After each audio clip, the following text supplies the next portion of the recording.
So when I think about motivation, what I think about is mental wellness. Write that down, mental wellness.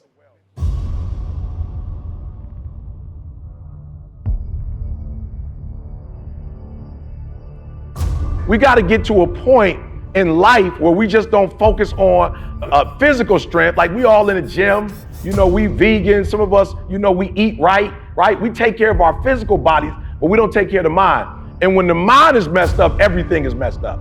Like when the mind is destroyed, everything is destroyed. So number one, I wanted to tell the young players that we got to take our mental and emotional fortitude, we got to take that serious. I'm going to be real, probably just recently, I realized I was mentally ill. Like, E, what you saying? Like, flat out, my mother was 17. My father wasn't in my life. I lived on the streets of Detroit for 2.5 years. I lived in abandoned buildings. I ate out of trash cans. Like, that was trauma.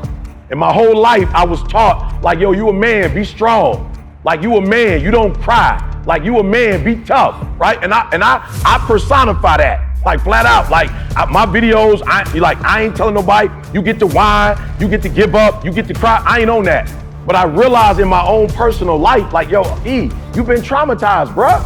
You came into this life with a 17-year-old. You came into this life without your father. Like you came into this life without some of the skills that my son and my daughter got because my wife and I have been married 5 years before we had kids. So number one, when I think about motivation, I think about like, you gotta be mentally strong. And what does that mean? It means that in Miles' case, instead of looking at dark times and looking at what you don't have, that's a mental illness.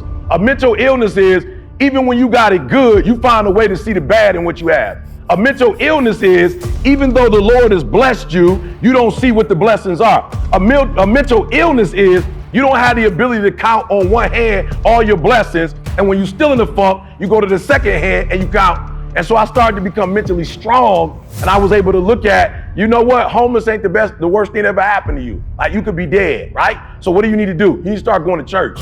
When I started going to church, I started saying, oh man, wow, I see they going to college. All right, I'm gonna get my GED and go to college. I started looking at, the GED ain't the worst thing in the world because the GED opened up the 4-year degree. And it took you 12 years, but you finished. Now you can go get the master's degree. Now you can turn the master's degree into a PhD. And so all of a sudden, I was homeless because I was thinking about I didn't have my father. My mother was young. I grew up in a certain neighborhood. I didn't have certain advantages that everybody else had.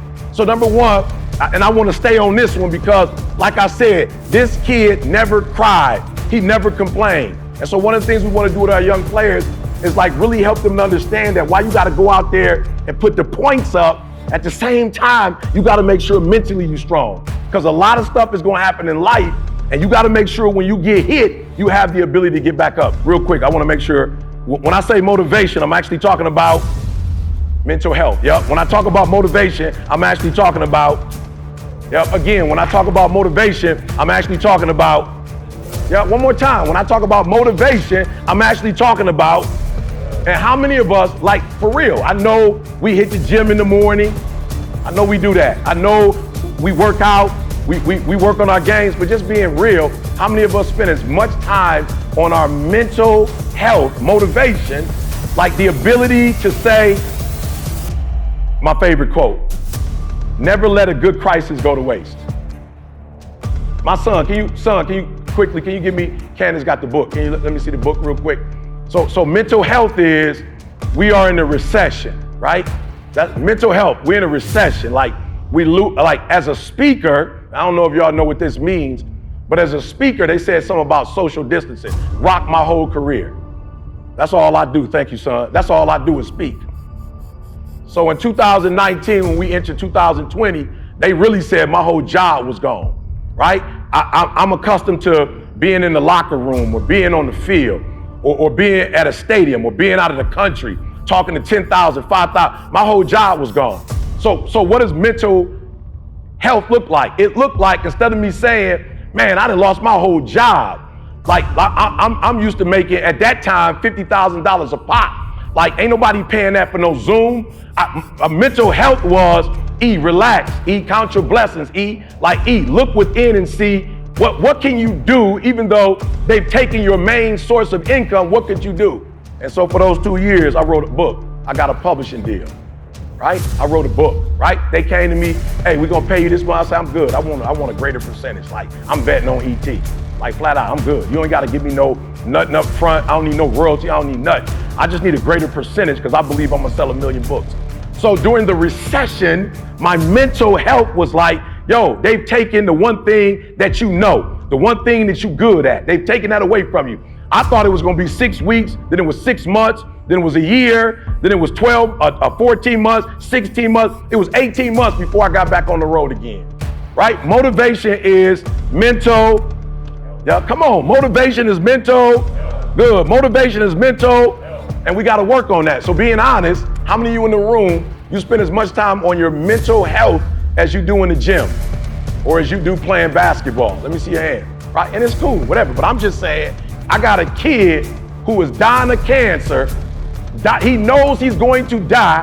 He's swollen, his stuff is coming out, but every day when I see him, every day when I talk to this kid, he's still like, ET, I have nothing but positive things to say. That's because physically he was handicapped, but mentally he was strong. And so we got to work on our mental. So number 2, the role requires soul. So of course we got to be selfless with the sacrifice. You know, I'm walking up the streets of Vegas. I'm, doing my thing. People pulling me to the side like, yo, E, flat out. You know how bros are. They like, E, I don't take pics with grown men. You know how we do. Like, yo, sometimes you see celebrities, bro, and they kind of play you. So I want to take a pic, but I ain't know. I'm like, bro, let's take this pic, bro. They was like, E, thanks for all the videos. I was like, bro, that's what I do. That's what King did. That's what X did. That's what Garvey did. That's what Sojourner Truth did. That's what Harriet Tubman did. Like, that's what I'm on. The same way when you guys were young, and I don't know who y'all looked up to, but whoever it was, Dr. J had the rock, Michael Jordan had the rock. The same way when you get that rock in your hand and you feel that way, that's the same way I felt about Martin Luther King when I would hear him speak, like, yep, I can do that. The same way when I would hear X lead a group of men, I was like, yo, I can do that. The same way with Marcus Garvey, when Marcus had, like, we going back to Africa and we got that pride, I'm like, yep, I can do that. So the same way you felt about that rock is the same way I felt about that mic. And I knew at a young age I could speak, and I was like, E, it just can't be about you. You gotta be selfless.